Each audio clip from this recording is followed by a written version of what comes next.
Hello, wherever you're watching from around the UK or indeed around the world, welcome to another episode of Tiger Bite. We've sorted out the name, no more S's, no more plurals. Tiger Bite, which is our shorter format review and preview show of all things Glasgow Speedway. Hope you've enjoyed your bank holiday Easter weekend and managed to take in some live Speedway action at some point over the weekend around the country. Hope your team won. I'm Derek Smith, back from my holidays and delighted as ever to be joined by that safe pair of hands, who is Brian Copeland. Good evening, Brian. Evening, Derek. That was a slightly kinder introduction this time, so thank you for that. I've decided to mellow a little bit, Brian. Yeah, I've been a little bit cruel in recent weeks. I've run out of proclaimers, good gags, to be fair. Yeah. So, Brian, we spoke to Stuart, to Gary Havelock last week, and we were previewing home and away championship classes with the Bandits. As it happened, of course, rain intervened on Sunday and there was no home leg in Glasgow, but that didn't take away from it being a successful weekend. An away win in a last seat decider at Shieldfield on Saturday. Yeah, being the part-timer that I am, I didn't make it down to Shieldfield. I was keeping track of the scores and was pleasantly surprised to tune in at Heat 15 to realise we'd won the thing after being 8 down. I wasn't too hopeful after sort of Heat 10 when we were quite far behind. I thought it was another one for the scrap bin, but yeah, credit to the guys, turned it right around, and I think it's just what we needed to kind of kickstart our season. A shame that Sunday was rained off, because I think that all the riders and the fans were up for it after the way that we ended this on Saturday night. So a shame that the momentum's been killed a little bit in that respect, but that's the way it goes in Speedway. Sometimes it's a long season ahead, so I'm sure the guys will pick themselves up again. Absolutely. I was on the holidays, but I picked up lots of buoyant support from the Glasgow side of the equation on social media all over the weekend, and a lot of happy journeys home back north on Saturday night, I should say. I do feel a little bit sorry for the Bandits. Gary Havelock obviously, laid his cards out when he spoke to us last week, and that's they've been on a bit of a losing run. That's 2 successive home meetings they've won, but we're Glasgow oriented, and we've got to be delighted with banking another 3 points. Yeah, that's it. I mean, it wasn't too long ago we were probably found ourselves in that kind of position where we had to we couldn't buy a win, to be honest. I think a few years ago, but we're now at that other end of the scale. It's a shame to see that they've obviously had the takeover during the winter and a renewed sort of spirit around the place. It's a shame that they've got off to such a bad start, but I think Gary's been in the game long enough, as have the Courtneys, to know that that they can step in and make changes, and if they have to, they will. It's a fairly ruthless game, so I'm sure they won't be slow in making some changes if they have to. Definitely not. Well, Brian, given that neither you or I were in attendance on Saturday night and have relied second hand through the Tigers' fine social media information to find out exactly what happened, I think we need a little bit of help to review the events on Saturday night, and I'm delighted to be joined on the line by Glasgow Tigers skipper Aaron Summers. Good evening, Aaron. Hey guys, all right? Good, thanks for joining us, Aaron. Looks like you're back in the van, Aaron. Yeah. I think you live in that place. Yeah, it must feel like it sometimes. Aaron, Brian and I, you've heard us talk about the delight of an away win at Shieldfield on Saturday night, and early doors for the first 10 heats or so, as Brian mentioned, Tigers found themselves 8 points behind with only 5 heats to go. At that point, what was the mindset? Was there always optimism and confidence that we could turn it around? Like you say, Heat 10, we're 8 points down, and in my eyes, we shouldn't have been down from the word go. Beric's been struggling with form and things like that lately. We should have been beating them already, and Heat 10, we had a bit of a team chat with Stuart and that, and everyone seemed to sort of get their acts together a bit, and good race in Heat 11. bring the points back on and sort of bring us back in the game, and sort of started to claw away from there. And obviously in the last heat decider, made it pretty tough, but it was good to get the win. You featured quite heavily, Aaron, in turning the tide on Saturday night. You mentioned Heat 11, which was accredited as being the turning point, really. Can you remember Heat 11? I believe you made a sensational pass on Klaus Wissing. Yeah, I was last, I think, for the first lap.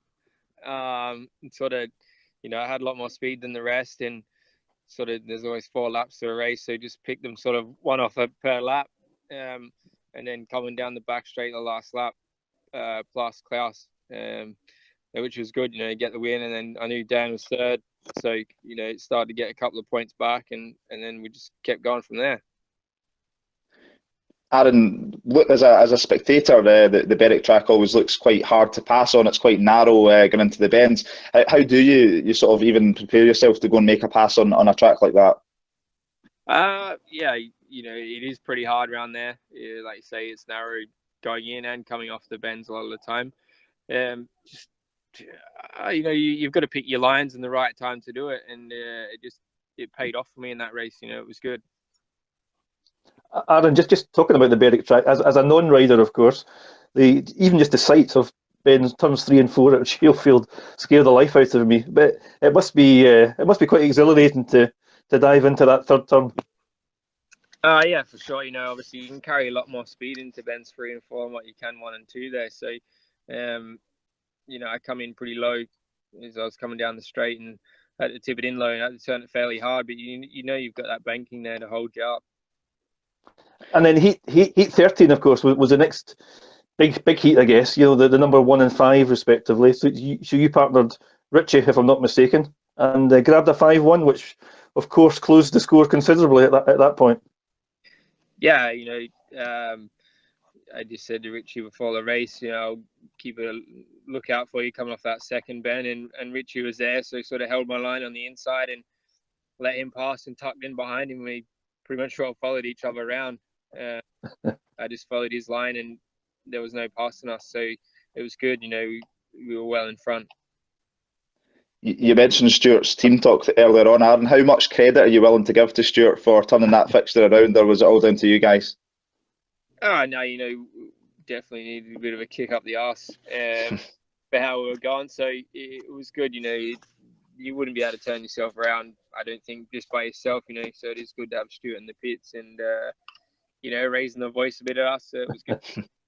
Aaron, what about your role as skipper? So I guess in the heat of a meeting, especially when you're behind and chasing the home team, that you've got enough to focus on in terms of your own setup and your own equipment, and I guess your own race head. Do you find are you able to break out of that and help some of the younger guys as well, or is that really something that Stuart has to do on a race night? No, I don't mind going around the pits and making sure all the boys are all right. It's part of my job to make sure they're all okay, and obviously having the more experience than the younger ones and what have you. So, especially on nights like that when we're behind and we need to do something, I'll always, go speak to them, what have you, and make sure they're all right, and setups and things like that. So it's not all just down the street, us, especially us top 3, all the others know that we're all there to come and speak to if they need any advice with anything and setups and what have you. So it's good. That's what we wanted you to say, Aaron. It's not all down to Stuart. Yeah, don't make it sensitive, Mike. Coming into Heat 15 on Saturday, Aaron, a last heat decider can never be an easy thing to go into as a rider. Can you enjoy it anyway, or is there a lot of pressure on your shoulders to go and get the result? Yeah, there's definitely a lot of pressure. Stuart sometimes comes and tells me, we need this, we need that, and 9 times out of 10 I'll tell him, don't tell me, I don't want to know, I try and do, I'll always go out there and give 110%. There's no time when I would just, I'm at last, I'll just cruise around, it's never my case of racing, it's my job, it's my living. So I've got to put every effort into it I can. So a vital away win, if there is such a thing, Aaron, this early on in the season. We're only midway through April, which a lot of people have lost sight of a little bit. But on the back of that narrow defeat at Scunthorpe the previous week or so. It must have been a delight to all of the boys to to bring home the win. Yeah, for sure. We let it slip a little bit at Scunthorpe. I made some silly mistakes, and I'm sure some of the other boys did as well, and had tough nights and what have you. So it was definitely good to turn it around, and just a bit of a shame it was left to the last heat, like you say, the extra pressure and what have you. But it was definitely good to get in the buzz for the team, and then the shame that Sunday got rained off. I'm sure all the boys that win would have been well up for a good meeting on Sunday. A lot of focus was made, Aaron, obviously on you, your role, Richie's role, and obviously Richard Lawson as well. Got a couple of vital wins in the latter part of Saturday's meeting.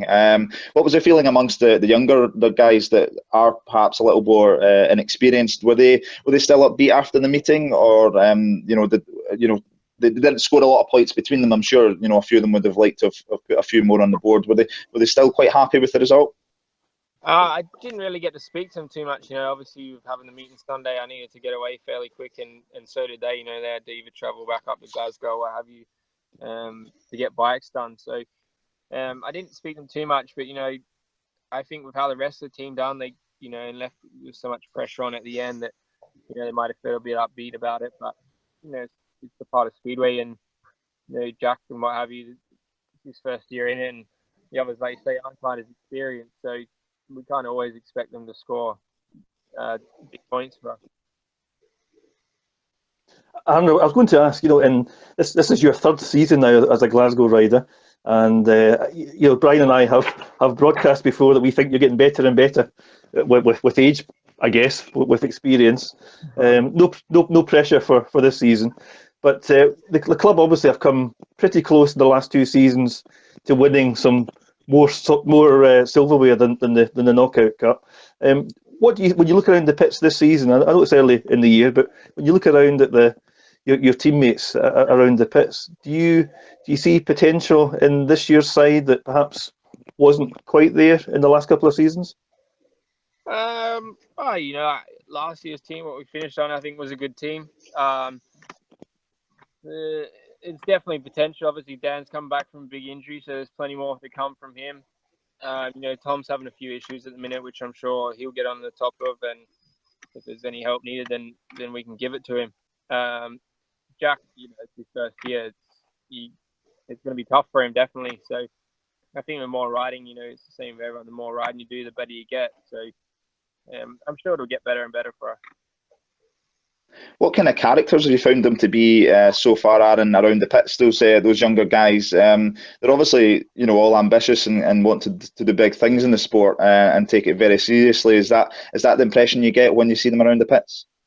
Yeah, for sure. Obviously they're there to do a job, and they don't want to let the team down or anything. So they're always up for it and what have you, and seem in fairly good spirits most of the time. So it's good. And like I say, it's only early on in the season at the minute, so there's only more to come from everyone.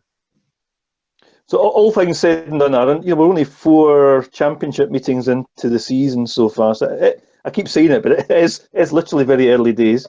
But all things said and done, a very positive start by the Tigers. Yeah, for sure. We haven't had that many meetings, like you say, and especially us top 3 boys, we're only riding in the championship league at the minute. I'm sure we'd all like more rides. I know I'd definitely like something, and I'm sure the other boys are.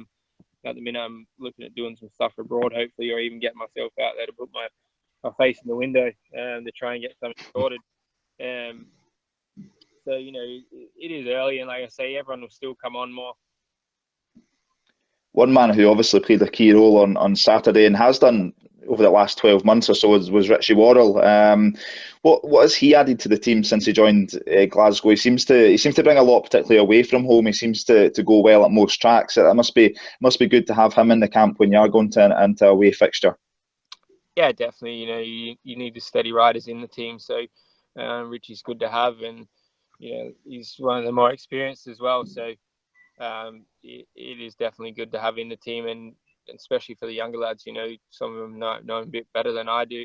Know them better than I do, sort of thing. So it's good, and you can always sort of rely on someone like Richie.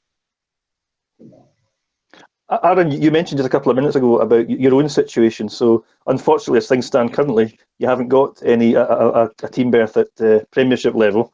And I was going to ask you about whether you were hunting down some opportunities to race abroad. Because I know you've done that in previous seasons.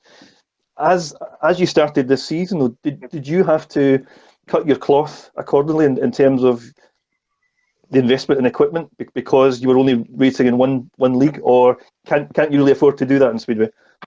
No, you can't. I'm still good out of the, as good as gear as I can. The money's still spent on them and what have you. I've got a bike sitting out in Sweden and kit and all that if I ever need to ride out anywhere. But we'll just see what happens. Like I say, I'm hoping to maybe go abroad reasonably soon to put my face out there, and I'd really like it if something come up in the top division in England. It would make me ride a few times a week instead of once or twice a week. Sure. How do you go about finding a place in somewhere like Poland or Sweden, Aaron? You guys won't have agents as such, like you might have in football or something like that. So how do you get your name out there, show people what you're capable of, that kind of thing? There is managers about that do try and find your team spots and stuff. But you just got to be careful on what you do. But I'm just sort of gone out on my own back. But I got a few contacts in Poland. Obviously, Asher's there doing my engines, and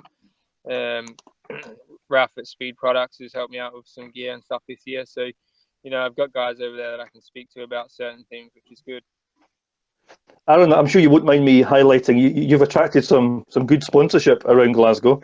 I wouldn't mention them, but I'll allow you to mention them if you choose to. But presumably you still have some room for more. If any companies or supporters out there wanted to contact you after a meeting and offer some more sponsorship? Yeah, definitely. Obviously got Grant Henderson Tankers. Without him, I wouldn't be getting to Speedway meetings and what have you. Helped me out with my van and other things as well, which is great. And Dave from Under Armour, he's been sweet for me the last few seasons, which is really appreciative. And everyone else has helped me out. I couldn't do it without them. But definitely, there's always room for more, and things could maybe get better if I did get a bit more. I've got some good opportunities on at the minute for helmet branding. I'm getting some helmets painted at the minute. Spaces for sponsorship to go on them, and there's still plenty of room on the suit and my bikes. So for the right package, I can do some really good deals. So we could have Derek and Brian on your helmet, Aaron. Is that yeah? Hey, if you're gonna pay the money, Need to talk to the wives, Brian. Yeah. Yeah, we'll have a whip round at the end of the show. Obviously, as we said, we're heading towards the weekend again, Aaron, and another home fixture. Hopefully, if the weather plays ball, Workington at home on Sunday afternoon. Before then, I think we can take a little look at what kind of things you're capable of around Ashfield, as if we need the reminding. We have got a wee clip from last season, I believe. Aaron up against Theo Piper, I think, racing for Berwick in a black and white helmet. Let's have a look at how Aaron quashes that threat around Ashfield. Well, with Berwick 11 points down, manager Scott Courtney has reacted quickly for heat number 11, and Theo Piper has been handed the black and white helmet cover. He will take a tactical ride for the Berwick Bandits in our 11th race of the day.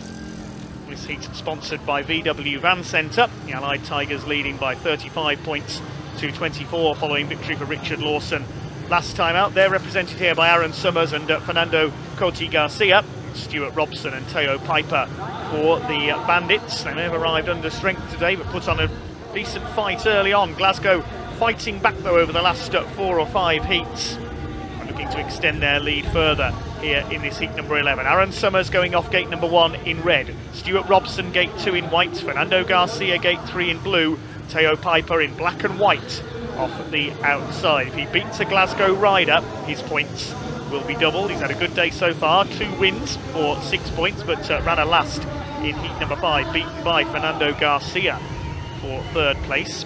Garcia's had an eventful day so far, was involved in that very lively heat number 2, which only had 2 finishes early on. Casper Licke winning that one for the Bandits. Stuart Robson, their guest, knows this track very well, vastly experienced elite and Premier League rider, had a win last time out in Heat 5. He's on 3 points, while Aaron Summers unbeaten by a Berwick rider so far. Is Theo Piper going to be the first to lower his colours today as he looks for a big 6-pointer to get the Bandits back into contention in this match? Almost into line then for heat number 11. Here we go. Summers, Robson, Garcia and Piper going for the double. They're away. Great start by Aaron Summers. Piper gets out with him, tries to go round the outside on the first turn, and he's done it. Theo Piper into the lead in black and white. Summers in second place. Stuart Robson is in third. Cotty Garcia at the back. Summers tries to go down the outside on his favoured overtaking line coming off turn 4. It's not worked for him this time. He's still on the higher line. Now he ducks down low, coming down the back straight. The gap is there on the inside, and Summers goes through. Aaron Summers into the lead, back onto the higher line now to find the grip to launch him down the home straight. This is a first class ride from Aaron Summers in red, looking to maintain his paid maximum. 8 and a bonus from 3 rides if it stays like this. Theo Piper is now on for 4 points in that second place, so Berwick will take a heat advantage, but only close the gap by a couple of points. Robson is in third place, Garcia at the back, but the cheers will be for Aaron Summers from the Allied Tigers fans. He comes round turns 3 and 4. A brilliant controlled ride there in heat number 11. He takes the win ahead of Theo Piper. 4 points for the Dutchman. Third place for Stuart Robson. Fernando Garcia at the back. That was excellent riding by Aaron Summers. Knew exactly where to place his machine to find the grip and draw past Theo Piper going into turn 3 for the second time. He heads round on his lap of honour.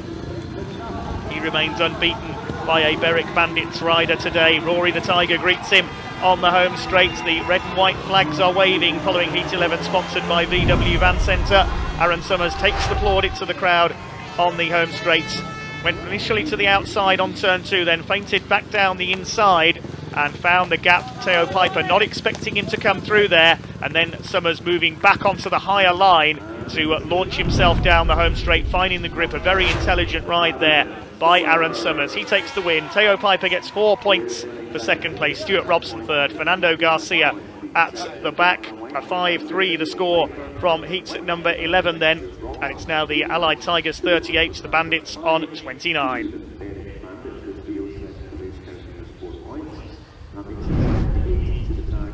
As you've just highlighted, so Sunday afternoon, but 5 o'clock. Remember, the start time has been pushed back till 5 o'clock this Sunday afternoon against Workington. Gates will open, I guess, at 3 p.m. or thereabouts. Aaron, Workington, when the teams were put together at the start of the season, I guess Craig Cook returning to Workington was a bit of a headline. Did Workington become one of the sides, I guess, that you looked at as potentially being rivals to Glasgow for a playoff place? There's several teams this year. I think there's a lot of teams that are definitely going to be challenging for it without a doubt. Every team can look good on paper, but certain things can change in the season, or things don't work out to plan for riders, and everyone has off spells and what have you. So anything's capable, and obviously you need a bit of luck as well to stay out the injury. Getting any injuries and things like that, which has affected us before. One man who's in the Workington team, Aaron, is Ty Proctor. I'm going to guess you'll know Ty, fellow countryman of yours. He's obviously coming back in after a spell out of the sport in Britain, and has had injury problems and things like that. What kind of challenges will he face in trying to get back up to speed over back in in this country?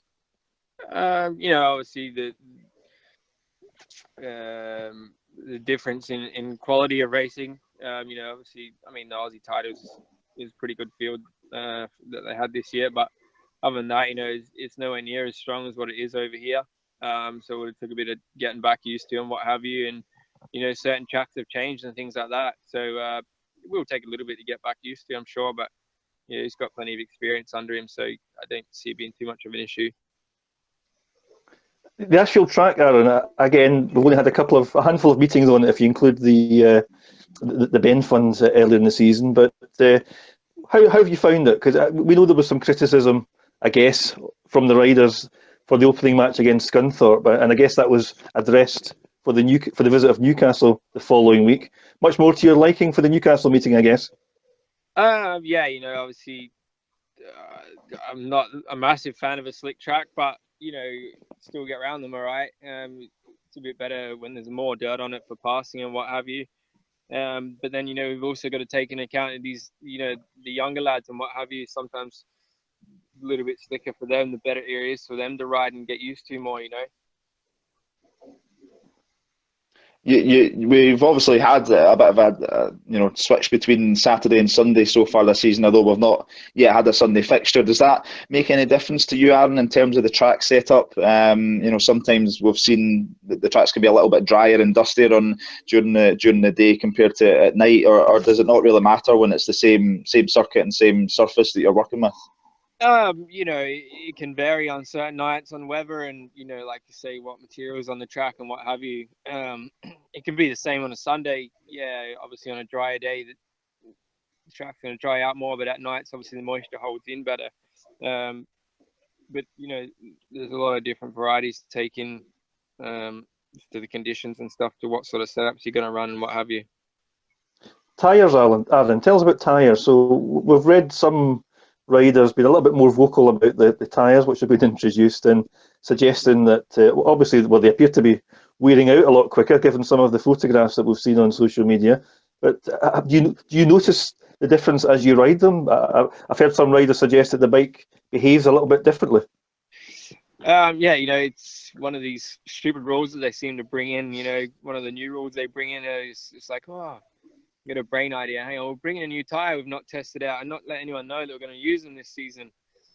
I don't really know where they get these kind of ideas from, but this one seems to have hit a wall already, and it's not working. I do think they are that bit harder compound. They do spin up a little bit easier. I done 4 races at Scunthorpe as well on mine last week, and knobs were ripped off it and everything. It's as the weather gets warmer, they were only going to get worse. There was nothing wrong with last year's tyres. They've been tried, tested and run for years and had no issues. So I don't get the reason for the need of the change of them. Aaron, I wish you would get off the fence and tell us what you really think of the tyres. I've already put mine on social media that I agree with that. Is there any form of kind of consultation on these kind of things, Aaron? Do you feel there needs to be more sort of discussion with the riders when they bring in these kind of changes? Oh, without a doubt. Like I say, had I have not known a few people that they're on the side of machinery and what have you, and what's going to be new coming in this year when I'm trying to build bikes and make phone calls to see if there's anything I need to change, there would have been a lot of riders that probably didn't have a clue how to use them until they come to their first meeting or press day, and told, there's new tyres to come in. The riders don't get told a lot of things that are coming in like that.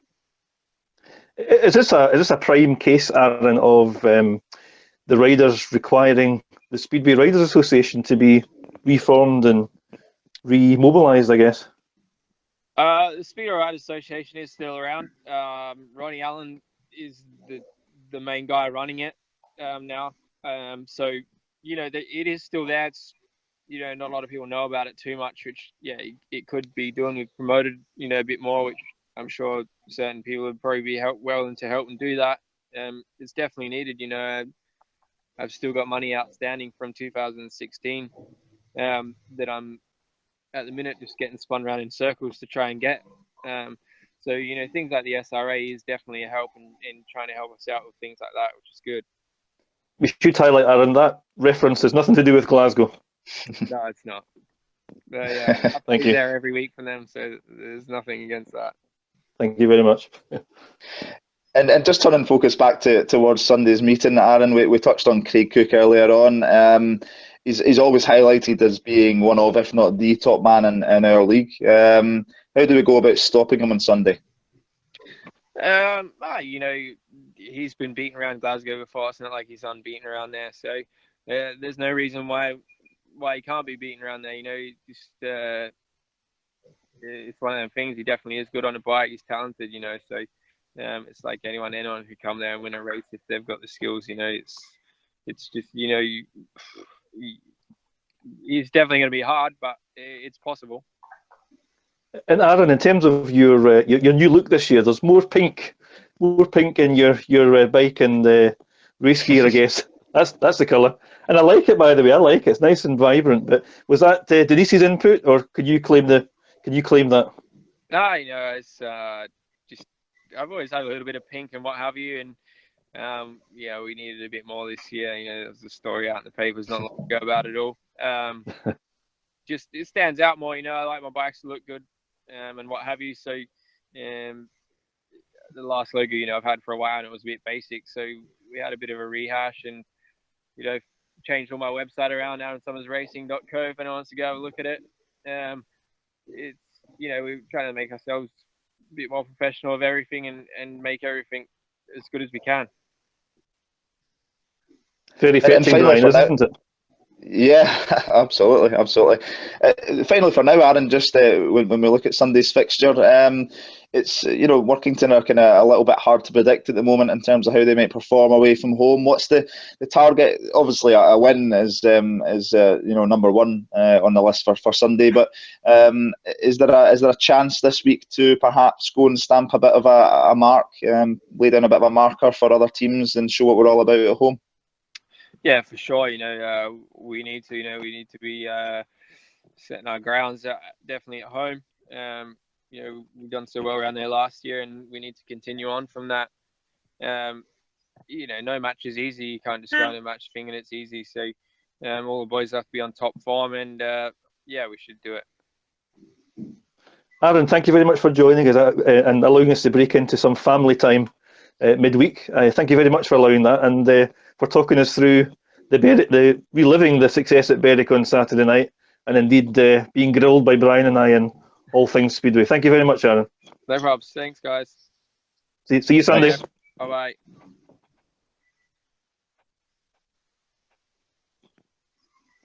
Yeah, Brian, a very open and refreshing interview with Aaron. Good for him. Yeah, absolutely. Yeah, it's good to have a captain like Aaron around the club. I think he's proven his worth in that respect over the last couple of years. I think there was a few people when we actually brought him in and Stuart made him captain that sort of saw it coming out of the blue a little bit. But I think we can see why he's there. And when you're in the pits and you see him on a race, he's constantly working to get the team going, which is great. So a real asset, I think, to the club, and on good form this evening. Absolutely, and obviously looking forward to getting to grips with Mr. Cook on Sunday at 5 o'clock. I think we're all looking forward to that, especially after missing out on a home meeting last weekend. Yeah, I think we've got 3 men at the top of our team who will be gunning for his head on Sunday. So I think some real exciting races in prospect there, and of course we shouldn't forget the likes of Thomas Jorgensen as well, who's not a slouch down their track. There could be some tasty battles in those sort of latter heats. Yeah, I've noticed Mason Campton, former Tiger, picked up his scoring at home at Workington on Saturday night, and that might be enough just to introduce him on Sunday as a bit of a threat around his former home track. Yeah, I think it's been a while since Mason's really had a big meeting round Ashfield. When we brought him over and he had those couple of seasons with us, he looked a real prospect. I think he's not quite managed to progress yet, but he's capable of turning up on our track. So he could be a bit of a dark horse. So certainly one for Messrs Bewley and Luna to try and take care of, I'm sure. Definitely. Brian, looking beyond this Sunday, Tiger's social media was full of a big announcement yesterday of a prestigious individual meeting to be held on Saturday, 20th of May. It was, yeah, indeed. I believe we're seeing the return of the Ashfield Classic, which is penciled in to take place. And if you give me a second, I'm just going to get... Yeah, go. Sorry, but just to clarify, that's right. The meeting's been labelled as the Peugeot International Speedway Championship. There we go. I've been misinformed. Just like most of my press releases and things like that. So, if you give me a second, I believe we're able to make a wee bit of an announcement tonight in respect of that. So, give me a second. I'm just getting a list up in front of me here. So yeah, we're able to reveal some of the names who will be taking part in the competition this season. I believe, is it the same previously won by Mr. Cook? I believe so. I believe it's the same championship which Craig won in 2015. Yeah, and if we get a final like that again, I think we'll be lining up at the gate to get in. A fantastic battle between him and Richard Lawson in that last heat, which would live long in the memory. Speaking of Richard Lawson, he is one of the names who is confirmed for the meeting so far. Glasgow fans will also be pleased to see Richie Worrell on track, along with his brother Steve, who is a good attraction around our track. We'll see the return of Ben Barker, of course, who we know well from last season, and always spectacular to watch. So it'll be good to see Ben back at Ashfield for the meeting. A couple of riders with who have raced in teams together. Lewis Kerr and Ryan Douglas will also be there. I think both having fairly good seasons so far, and I think it'll be interesting to see how they go around our place. Two guys with pretty big potential, and also pleasing to see that James Sargent will be back at Ashfield again for the Peugeot meeting.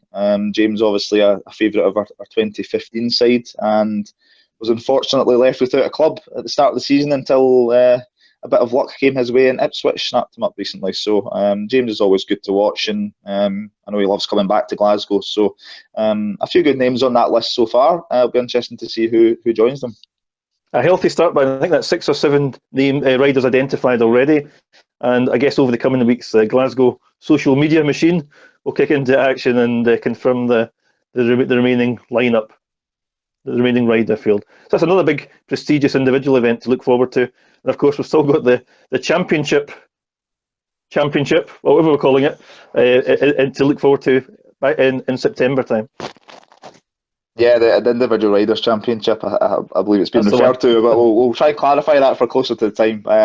So add that to the Ben Fund as well, and we've had some, on top of the league racing, we've got some really exciting individual meetings as well, and it's always nice to see a mix of individual, riders riding on an individual basis. It just adds a different dynamic to the meeting, and we usually put up a decent prize as well for these guys to go and race for. So I'm sure more will come out on that in the coming weeks. Good stuff. Well, I think, Brian, that brings us to the conclusion of this episode of Tiger Bite. We've brought everyone up to date. We've reviewed the win at Berwick last Saturday. I previewed the Sunday's meeting against Workington. Remember, tapes up at 5 p.m. this Sunday, and look forward to seeing you all at Ashfield on Sunday. And to cheer on the Tigers, hopefully to claim another 3 championship points. And Brian and I look forward to your company again for another Tiger Bite next week. Thank you very much, folks. Enjoy the rest of your week. See you Sunday. Good night.